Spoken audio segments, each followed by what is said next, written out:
What is going on, guys? It's the Inside the Boot podcast, and today we have an Giants draft recap. Today, Giants draft is all over, and it's been quite a few days, probably about a week or so after the draft. I'm really excited how this draft went. A lot of things I'm very happy about, and some things I'm not so happy about this draft. But I think I've said it from week one of last year of that disastrous season to now is that the Giants have to kill this draft and draft the best possible players at their position. No trade backs at all from this New York Giants squad, which I was a little shocked about because I thought there were some holes in this team that needed to be fixed, but they only took the picks that they had. And I thought they did an overall good job. I thought this draft was very solid. I thought there were some guys that they definitely hit on. And I thought there's a lot of potential in this draft. I think right out of the gate, you kind of look at these guys and you could probably see, Malik Neighbors being one of those guys that's going to be an immediate impact, maybe Tyler Nubin as well. And then you have maybe questions on Theo Johnson or Andrew Phillips or what they are going to bring to the table. Of course, we're going to get into all the draft picks that the Giants did select and kind of my quick recap of what I think of them, what I think they could be to the New York Giants, and kind of the overall grade of each pick and overall grade of the draft in general. But nonetheless, I thought Joe Schoen really killed this draft. I thought he got a lot of the guys that I had in our mock drafts, right? We did a lot of mock drafts for the New York Giants. We did a lot of full first round mock drafts of all the teams, but mainly focusing right now on the Giants on what we picked mainly. Mainly the guy was Malik Neighbors in those drafts. I think maybe a few times we took Joe Alt, maybe one or two times we took Rome Odunze. And also, one of the times that I do remember is that we did take Drake May. And I guess starting out with Drake May was a guy that I thought could be one of the better QBs of this draft. I do like him more than Jaden Daniels. I do like him more than Penix, Nix, and J.J. McCarthy. Really, the only guy ahead of him on my board was Caleb Williams. And Caleb Williams does go to the Chicago Bears, which was not shocking at all. And Caleb Williams is in a perfect situation for that Chicago Bears team. In the offseason, the Chicago Bears got Keenan Allen for virtually nothing. They got Rome Odunze in the draft at pick 9. I believe it was pick 9 or pick 10. Pretty sure it was pick 9 because I think the Jets took Fashanu at 10 or 11. I kind of forgot, but J.J. McCarthy goes to the Vikings. I kind of saw that fit. I thought it was a pretty good fit. This is just really my overall draft thoughts before we really get into the New York Giants. And I think some of the questionable picks I saw was Michael Penix Jr. heading to the Falcons. Definitely, I feel bad for him because they just signed Kirk to a 4-year, $180 million deal. So for Michael Penix Jr., it's kind of just like, what is he really doing? Really, like, what is his role with the Atlanta Falcons? Giants couldn't get a QB. They did not trade up to get a QB. Well, they tried to. They tried to trade up for Drake May, and getting into Drake May real quick, they gave him a 2025 first-round pick and their 6th overall pick. That was their offer. They didn't add anything else like the second rounder this year that they still had, or other picks for other years, like multiple first round picks, like in 2026, stuff like that. And I'm kind of glad now that I see it that they didn't get the trade offer, because I thought they really killed this draft. And I think for building this squad right now, it's to get as much draft picks as possible and build up the team. I think Brian Daboll and Joe Schoen's job should not be in jeopardy whatsoever. And I think the real thing, if I look 3 to 4 years from now, and this Giants team, obviously doesn't win a Super Bowl or it goes far in the playoffs, I think the big thing for Joe Schoen's job is to build a good enough roster 3 to 4 years from now that you could say, I feel confident in Joe Schoen.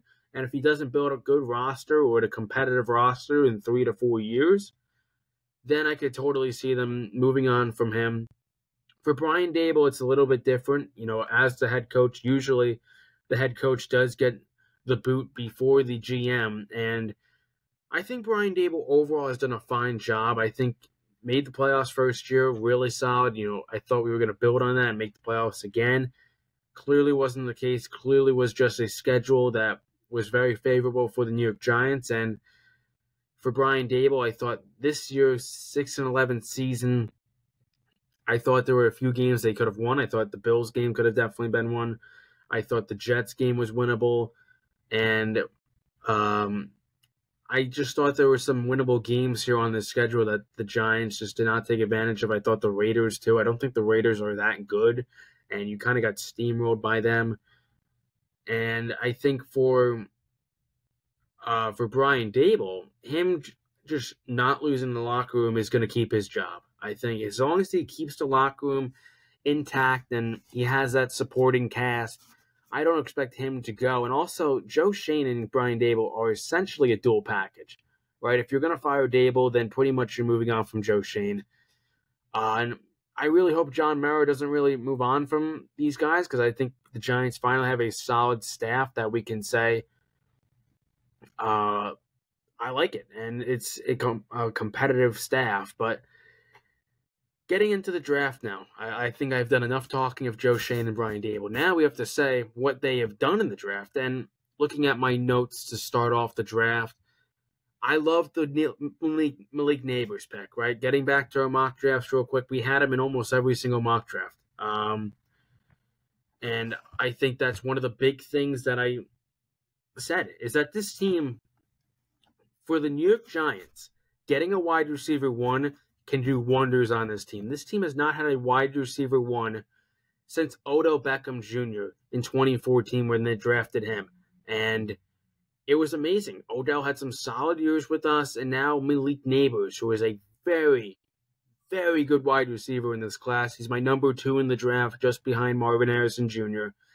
This guy, when he gets the ball, he makes plays. The guy just makes plays and is able to avoid tackles. I'm pretty sure he missed the most tackles out of any wide receiver. I'm pretty sure he missed 30.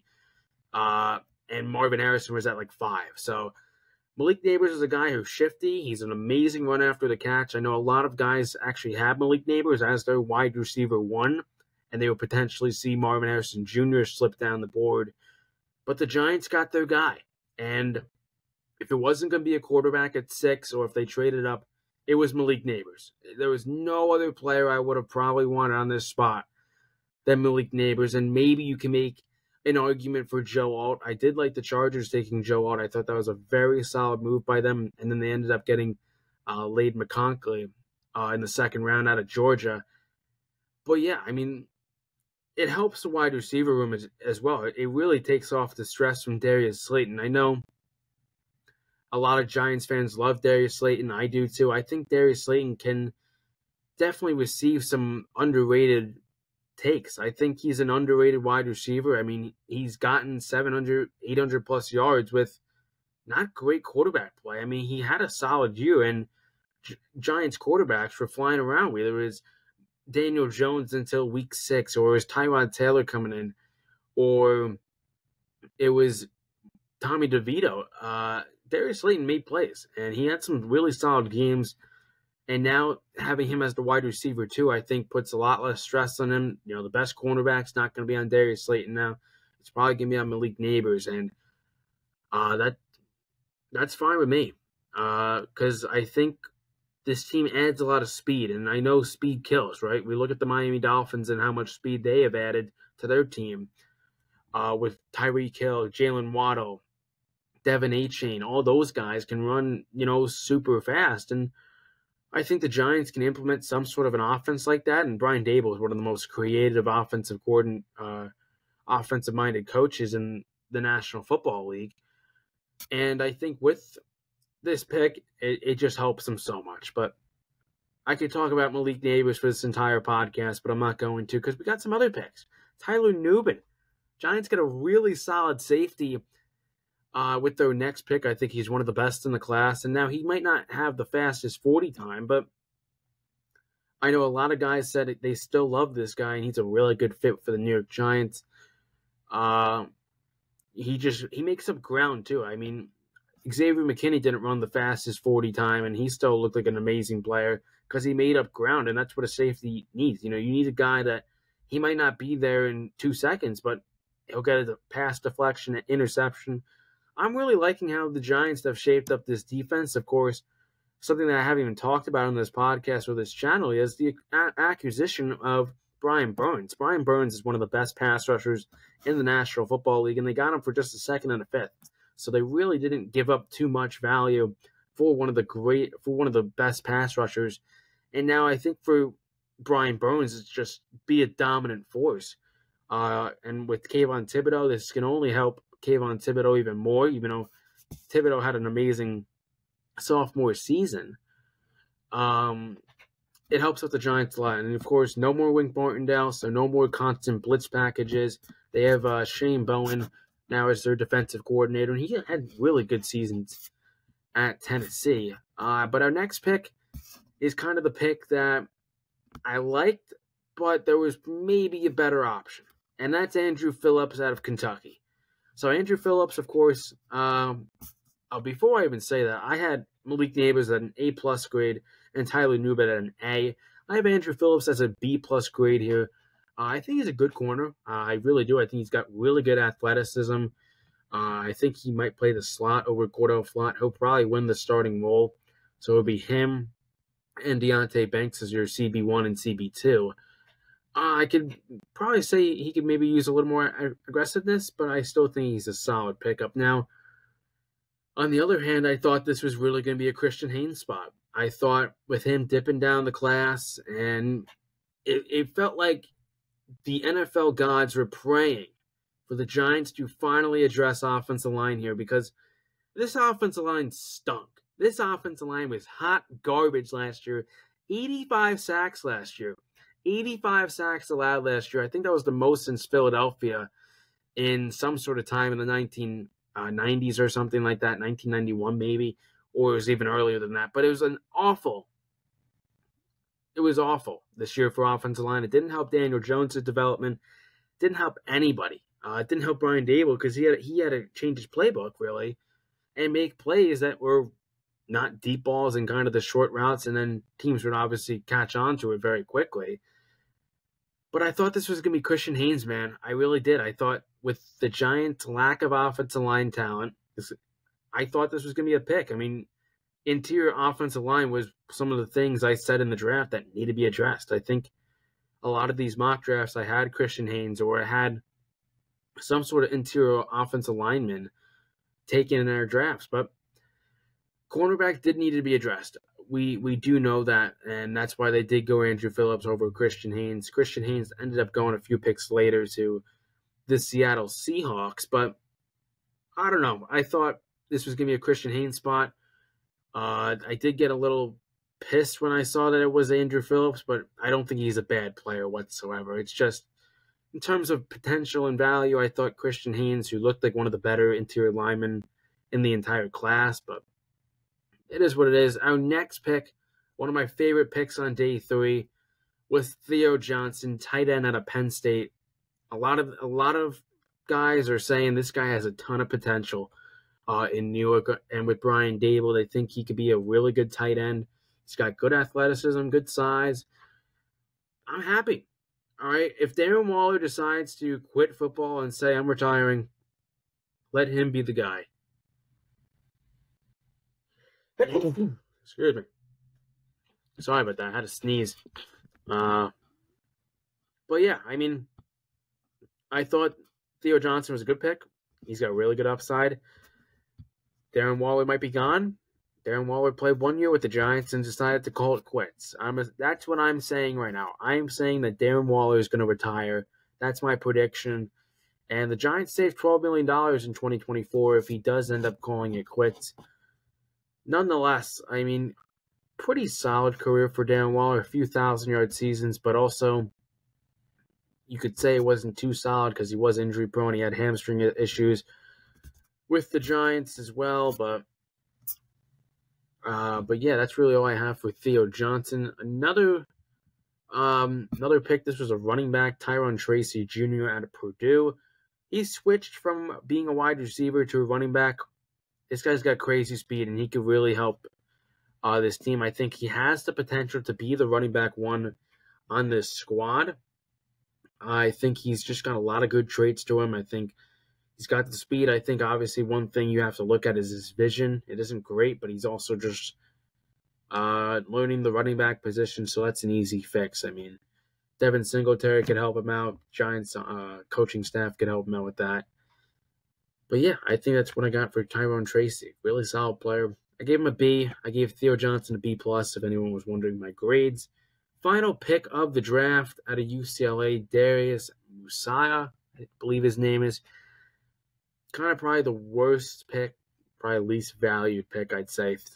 I gave him a C+. I don't see this guy at anything else besides the special teams player. He does play linebacker, but I don't really see him being too much of an impact to this squad. So, really, I guess my overall thoughts, and I think the big thing to take out of this draft is no offensive lineman. So I think if you're Joe Schoen, or if you're a reporter, I think that's the first question you ask Joe Schoen. Where was the offensive line? What made you not want to trade back and not take some sort of an offensive lineman? Cooper Beebe was still out there. I know Christian Haynes could have been a spot. Mahogany, I think Christian Mahogany from Boston College was there. So yeah, I think that's probably one of the biggest questions I have for Joe Schoen is why no offensive line in this spot? I thought that was one of the big things you said in your press conference is that we're going to be very aggressive on taking offensive linemen, and I guess they just didn't feel like it. I think with the signings they had with Runanen and Eliminor, I believe that's how you say their names, I guess that's how they felt, that they were the guys, and I know they might be steep in cap space, but to sign another guy, but drafting one wouldn't have been a bad idea. I think this definitely would have been an A+ draft if they got Christian Haynes. Overall, I have it kind of as a B+, kind of like an 88 overall grade, I'd say. Maybe you could say an A-, but I think with no offensive line addressed, and also the only team to not address offensive line in the entire draft, which is kind of a shocker when you had the statistically worst offensive line, one of the worst run offenses in the NFL. It was weird. A side note, I have not mentioned this. I do want to say rest in peace to Corey Cunningham. Mental health is something really serious, and it's something that is definitely huge in this world, and everybody goes through some sort of mental health issues, and it's always a concern. I look after everybody and make sure everybody is doing well, and mental health matters. It's one of the biggest things in this world now. I mean, we hear about suicide all the time, and it's definitely not a joke. I mean, this is serious stuff, and to see an NFL player commit suicide, it's definitely very sad, and my prayers are out to the Cunningham family.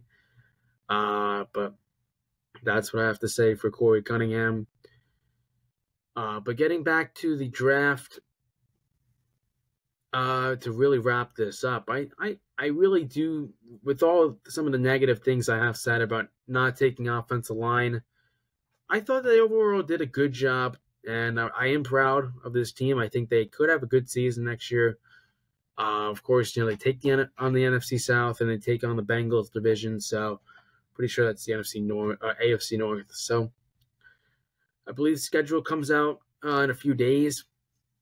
I think I'd have to check on that, but when it does, I will give my